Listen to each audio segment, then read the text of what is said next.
आहे की एका बगीच्यामध्ये द्राक्षेची झाडे 25 आहेत, चिकूची झाडे 50 आहेत, आंब्याची झाडे 40 आहेत, संत्रीची झाडे 20 आहेत व इतर झाडे 15 आहेत, तर सर्व झाडांची सरासरी किती?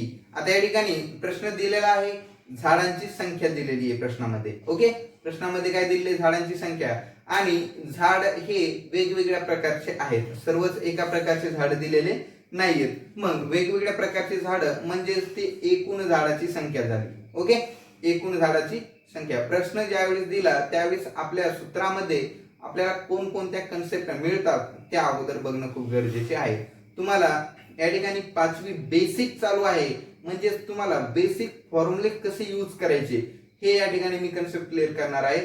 तुम्हाला सरासरी हा टॉपिक खूप मोठा आहे. 5वीला सरासरी हा टॉपिक स्कॉलरशिप मध्ये जरी तुम्हाला या ठिकाणी जर दिलेला नसेल तरीही तुम्हाला हा टॉपिक समजून घेण्यासाठी खूप जास्त फॉर्म्युलेची आवश्यकता नाहीये. तुम्हाला बेसिकली 4 फॉर्म्युले जरी माहित असेल तरी तुम्ही 5वी किंवा 6वीच्या स्तरावर यावर आधारित कोणतेही प्रश्न सोडू शकता. तर या ठिकाणी हा जो प्रश्न आहे हा प्रश्न या अगोदर दिलेल्या सूत्रामध्ये बसतो, परंतु आपल्याला त्याच सूत्रामध्ये बसतो हे माहित असणं खूप गरजेचं आहे. आणि ते माहित कशावरून होतं मित्रांनो?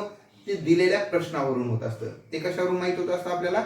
दिलेल्या प्रश्नावरून. प्रश्नामध्ये ज्या काही कन्सेप्ट दिलेल्या आहेत, ज्या काही संकल्पना दिलेल्या आहेत त्या सूत्रामध्ये आपल्याला दिसत आहेत का त्या बघायच्या आणि त्या ठिकाणी त्यांची मांडणी करायची. ओके, मांडणी करते वेळेस दिलेल्या ज्या संकल्पना आहेत त्या बाहेर काढायच्या. द्राक्षाची झाडे ओके 25 काढा. द्राक्षाची झाडे किती आहेत? 25. मग या ठिकाणी द्राक्षे ची झाडे बरोबर 25. ओके, त्यानंतर चिकूची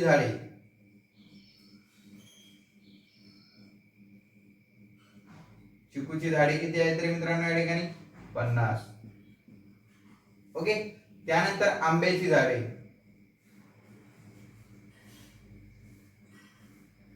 आंब्याची झाडे 40. त्यानंतर संत्री ची झाडे 20 आणि इतर 10. इतर किती आहेत? 10. इतर झाडांची संख्या 10. मग त्या ठिकाणी कोणतेही असतील, इतर कोणतेही असू शकतात. मग या ठिकाणी बघा आता आपल्याला दिलेल्या ज्या संख्या आहेत त्या झाडांची संख्या म्हणजेच एकूण संख्या आणि जी बेरीज करायची संख्या आहे ती या झाडांची संख्या आहे. ओके, आता तुम्हाला या ठिकाणी क्लिक झाला असेल की आपल्याला सूत्रामध्ये जर या संख्येला जर मांडायचं असेल तर सूत्र काय सांगतं आपलं? सरासरी बरोबर एकूण संख्यांची बेरीज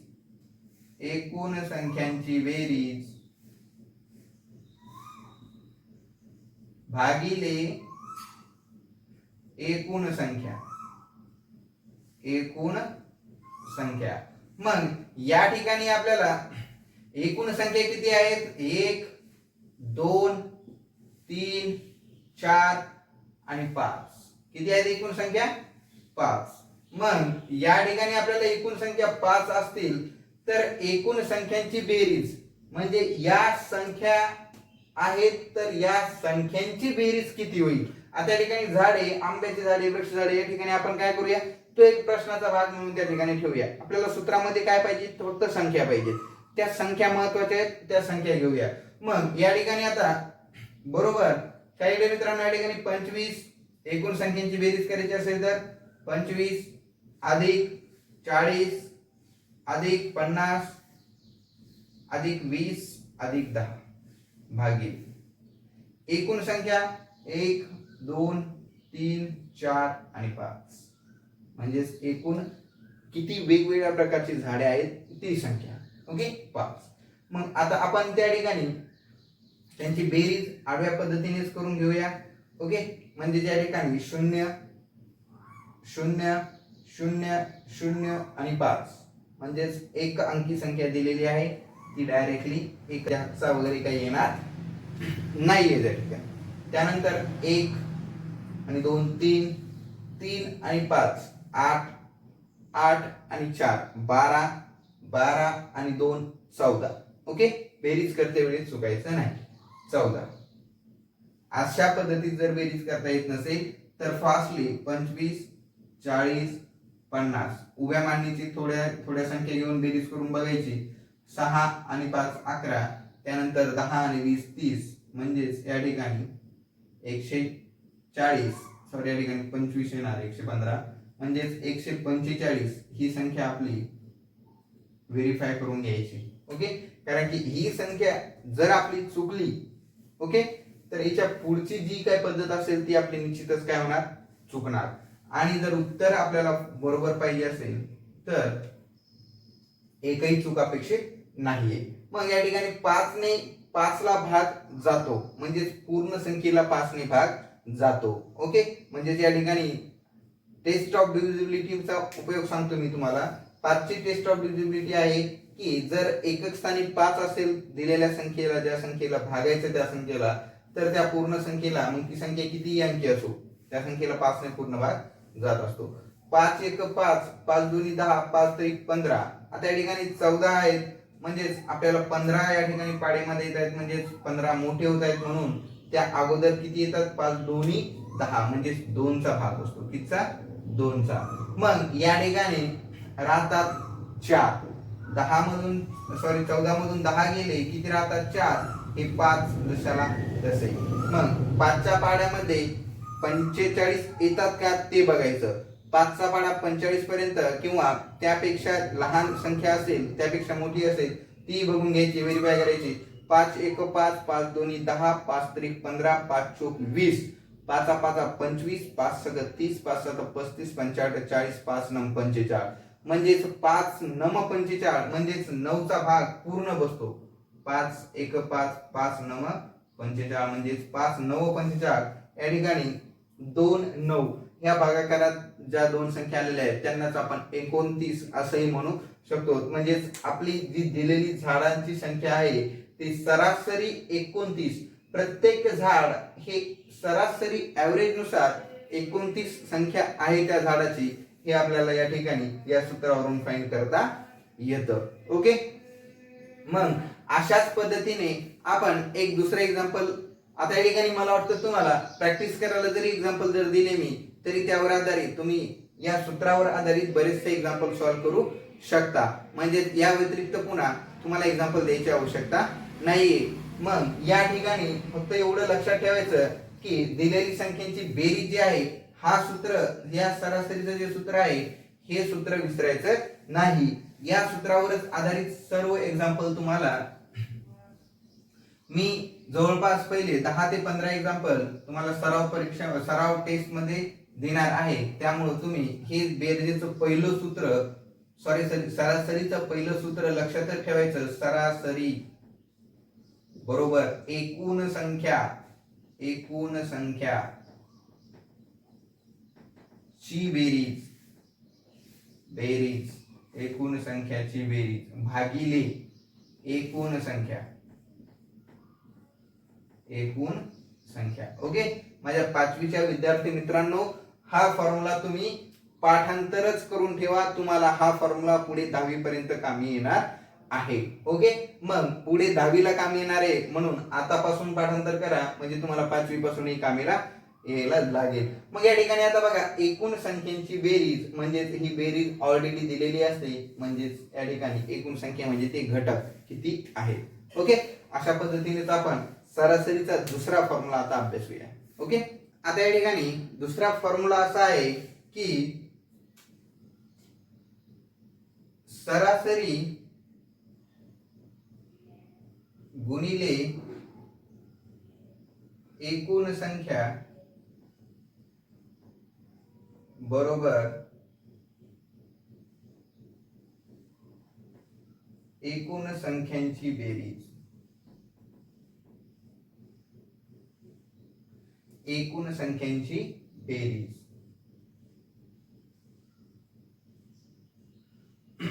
आता या ठिकाणी सरासरी दिलेली आहे गुणिले एकूण संख्येची बेरीज.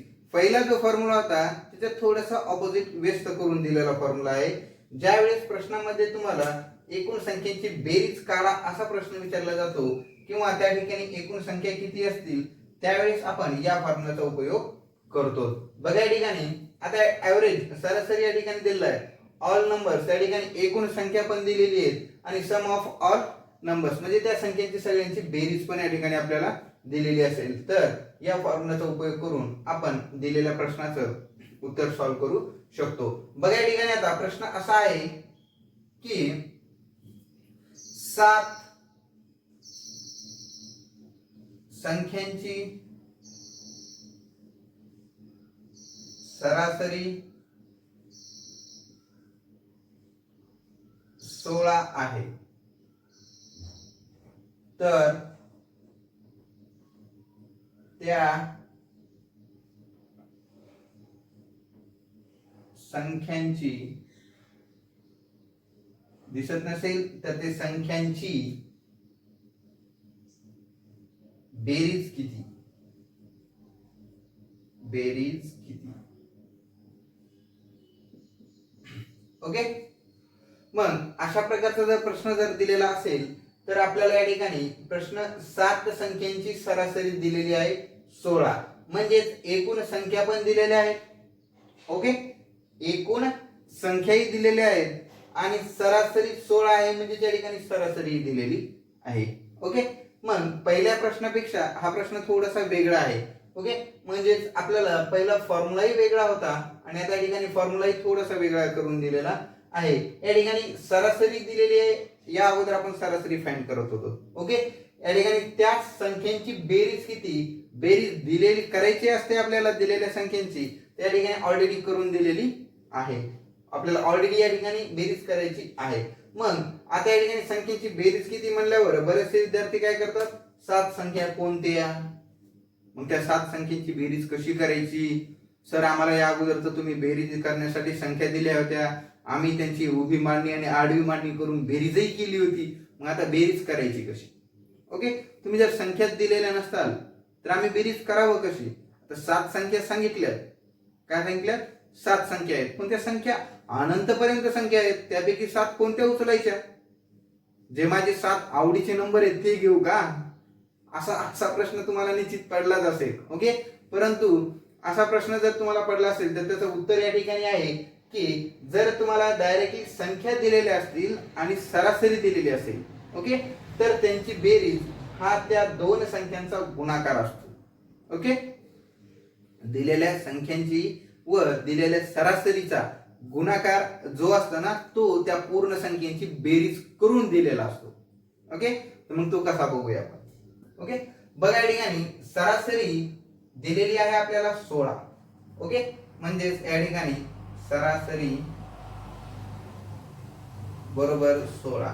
एकूण संख्या दिलेल्या आहेत 7. एकूण संख्या 7. ओके. मग दिलेली सरासरी आणि एकूण संख्या यांचा गुणाकार काय असतो बेटा, एकूण संख्येची बेरीज. मग हा जर आपल्याला नियम आणि हे जर सूत्र म्हणजे नियम आणि सूत्र बरोबरच आहे, दोन्ही सारखेच आहे, तर ते दोन्हीपैकी कोणत्याही एका पद्धतीचा जर आपण वापर केला तर आपल्याला एकूण संख्येची बेरीज मिळेल. आता सरासरी गुणिले एकूण संख्या बरोबर एकूण संख्यांची बेरीज, हा फॉर्म्युला आपण या ठिकाणी उपयोग आणूया.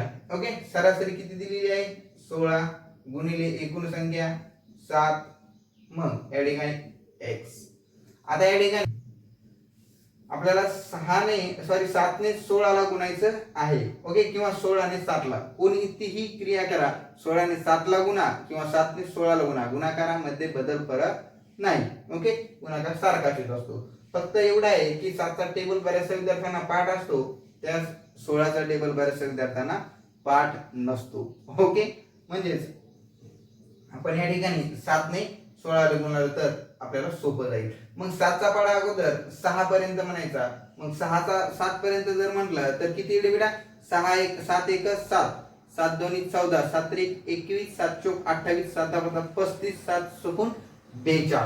7 सकून किती येणार आहे 42. 42 चे हे जे एकक स्थानचे 2 असतात ना ते या ठिकाणी घ्यायचे. राहतात हातचा किती राहतात या ठिकाणी आपल्याला 4 राहतात. हातचे किती राहतात 4. हातचे लक्षात ठेवायचे किती बाकी राहिलेले आहेत.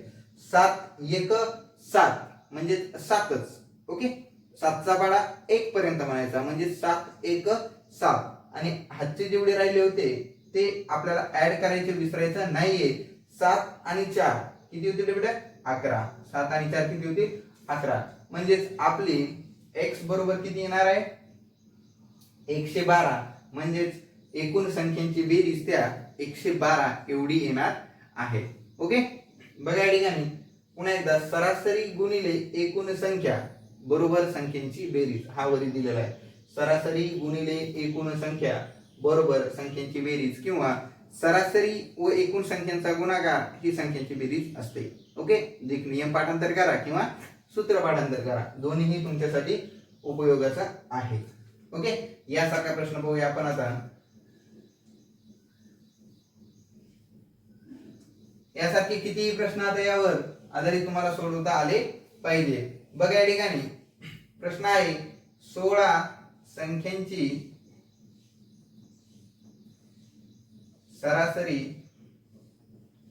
16 संख्यांची सरासरी 15 आहे. तर त्या संख्यांची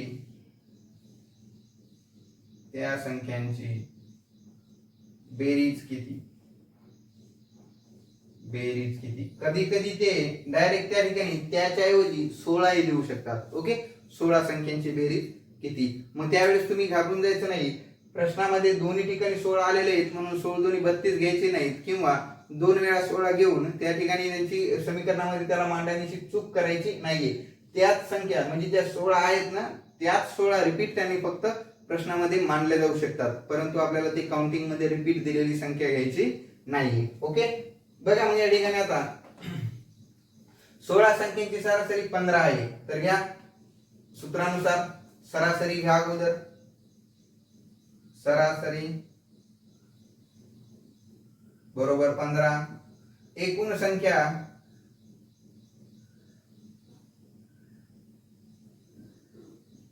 बरोबर 16. ओके आता त्यांची बेरीज काढायची म्हणजेच आपल्याला त्या दोन संख्यांचा गुणाकार करायचा आहे. ओके 15 गुणिले 16. आता या ठिकाणी आपल्याला 16 आणि 15 दोन्ही 2 अंकी संख्या आहेत. गुणाकार जर तसा येत नसेल तर उभी मांडणी करून घ्यायची आणि डायरेक्टली तसा येत असेल तर तुम्ही डायरेक्टली करू शकता. आता या ठिकाणी सोप्या संख्या आहेत म्हणून तुम्ही करू शकता. 15चा पाढाही बऱ्याच विद्यार्थ्यांना पाठांतर असतो किंवा 16चा 5 पर्यंत बऱ्याच जणांना पाठांतर आहे. तरी पण तुम्ही जर अशा पद्धतीचा जर गुणाकार तुम्ही येत नसेल तुम्हाला तर परीक्षेमध्ये रिस्क घ्यायची नाही. तुम्हाला या ठिकाणी मेथड दिलेली आहे. इझी मेथड ही तुम्ही गुणाकाराची करू शकता. अगोदर या 6 ने या 5 ला मल्टिप्लाय करू शकता. 6 पंचे 30 हाचे 3 आहेत. 6 1 6 6 आणि 3 9 हाचे नाहीये म्हणजे त्या ठिकाणी आता 0 घ्यायचा आणि 6 ने पूर्ण झाल्याच्या नंतर या 1 ने त्यांना पूर्ण भाग द्यायचा आहे. बघा या ठिकाणी आता 1 ने भाग द्यायच्या अगोदर आपण 0 घेतो. का घेतो 0? कारण की आपण या ठिकाणी 1 ने भाग देत नसतो तर 1 ची किंमत 10 आहे. 1 ची किंमत किती आहे बेटा त्या 10 आहे. म्हणजे 10 ने पूर्ण भाग देत असतो. म्हणजे दशक स्थानचा असल्यामुळे आपण 1 0 घेतो. या ठिकाणी जर तिसरी संख्या असेल तर आपण 2 0 घेतो कारण की ते शतक स्थान होतं. ओके चौथी संख्या असेल तर आपल्याला 3 0 घ्यावं लागतील कारण की ते हजार स्थान होईल. 4 0 5 0 जसं स्थान वाढत तसं आपल्याला 0 घ्यावे लागतात. ओके मग या ठिकाणी 1 ने कोणत्याही संख्येला भाग दिला तर उत्तर काय येतं बेटा तीच संख्या म्हणजे उत्तर 15 येणार आहे. म्हणजे त्या ठिकाणी 0 या ठिकाणी 9 4 आजचा 1 24 म्हणजे या ठिकाणी उत्तर आपलं 224 हे फायनल उत्तर यायला पाहिजे. मग या ठिकाणी आपल्याला याची उभी मांडणी ही करता आली पाहिजे. 16चा पाढा डायरेक्ट आपल्याला 15 पर्यंत म्हणता येत नाही परंतु 5 पर्यंत आला पाहिजे. 16 पंचे 80 16 पंचे 80 ला 0 हाचे आले 8 हाचे किती येतील बेटा 8 16 1 16 16 आणि 8 24 म्हणजे ऍज इट इज. म्हणजे या ठिकाणी आपल्याला दोन्ही क्रिया आल्या पाहिजे. मी तुम्हाला बेसिकली हा बेसिकली आपला जो टॉपिक चालू आहे हा बेसिकचा चालू आहे, म्हणून तुम्हाला जी बेरजेचे असेल, गुणाकाराचे असेल, भागाकाराचे असेल, सर्वच पद्धतीने कशा पद्धतीने केले जातात हे यामुळेच एक्सप्लेन करतो की हा टॉपिक आपला बेसिकचा आहे. ओके, तुम्ही बेसिकली सर्व नॉलेज या ठिकाणी आत्मसात केलं पाहिजे, म्हणजे तुम्हाला दोन्ही गुणाकाराच्या पद्धती कशा असतात आणि कोणत्या सोपी जातात, अवघड जातात त्या करता आल्या पाहिजे. आणि गुणाकार आणि भागाकार करायचा असेल तर 20 पर्यंतचे टेबल पाठांतर करून ठेवा. ठेवा म्हणजे ठेवाच, टेबल खूप महत्वाचे आहेत. गणितामध्ये सर्वात गणिताचा पाया जर बेसिकचा असेल तर तो तुमचा पाढे आहेत. ते तुमचे काय आहे?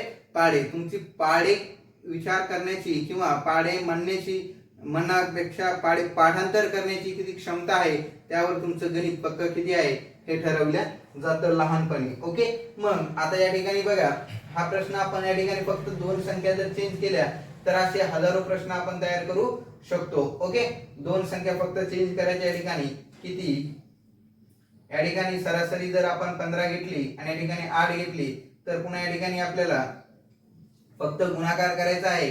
म्हणजेच आपल्याला या ठिकाणी 8 सरासरी दिलेली आहे 15 आणि एकूण संख्या दिलेली आहे 8, म्हणजेच 8 गुणिले 15, 8 पंचे 40, राहिले कॅरी 4, 8 एक 8, 8 आणि 4 12, म्हणजेच 120 येईल. त्यानंतर पुन्हा या ठिकाणी 18 घेतलेली आहे आणि त्यांची सरासरी आलेली आहे 35.